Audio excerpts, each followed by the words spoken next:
ఫోన్ని పాకెట్లో పెట్టి పడుకోవడం వల్ల ప్రెగ్నెన్సీ డిలే అవుతుందా? టీటీసీ జర్నీలో అన్నీ పర్ఫెక్ట్గా ట్రై చేస్తున్న కపుల్స్కి ఇంకా ప్రెగ్నెన్సీ ఎందుకు రాదు అనే డౌట్ కామన్. ఓవులేషన్ ట్రాక్ చేస్తారు, ఫుడ్ ఫాలో చేస్తారు, బట్ సమ్టైమ్స్ ఒక చిన్న హ్యాబిట్ సైలెంట్గా ఎఫెక్ట్ చేస్తుందని తెలియదు. ఎస్పెషల్లీ మెన్కి ఫోన్ని నైట్లో ప్యాంట్ పాకెట్లో పెట్టుకోవడం. చాలా స్టడీస్ చెప్పాయి, బాడీకి దగ్గరగా ఫోన్ ఉంటే ఎస్పెషల్లీ నైట్లో రేడియేషన్స్ రిలీజ్ అవుతుంది. అది స్పర్మ్ కౌంట్, మొటిలిటీ, క్వాలిటీని డిస్టర్బ్ చేయడం స్టార్ట్ చేస్తుంది. సో సింపుల్ చేంజ్ చేయండి. నైట్లో ఫోన్ని బాడీ మీద ఉంచకండి, టేబుల్ మీద పెట్టండి. బ్లూటూత్, వైఫై ఆఫ్ చేయండి.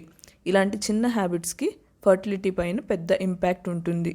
ప్రెగ్నెన్సీ జర్నీ అంటే ఫుడ్ ఆర్ యోగా మాత్రమే కాదు, ఈవెన్ ఫోన్ ప్లేస్మెంట్ కూడా మ్యాటర్ చేస్తుంది.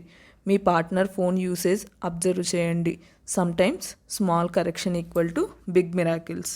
మీరు ఐవీఎఫ్, ఐయుఐ అవాయిడ్ చేయాలా? పీసీఓఎస్, థైరాయిడ్ లేక మేల్ ఫెర్టిలిటీ ఇష్యూస్ ఉన్నా కూడా న్యాచురల్గా కన్సీవ్ అవ్వాలనుకుంటే మన ప్రీ ప్రెగ్నెన్సీ వెబినార్ జాయిన్ అవ్వండి. డీటెయిల్స్ బయోలో అండ్ పిన్ వీడియోలో ఉంది.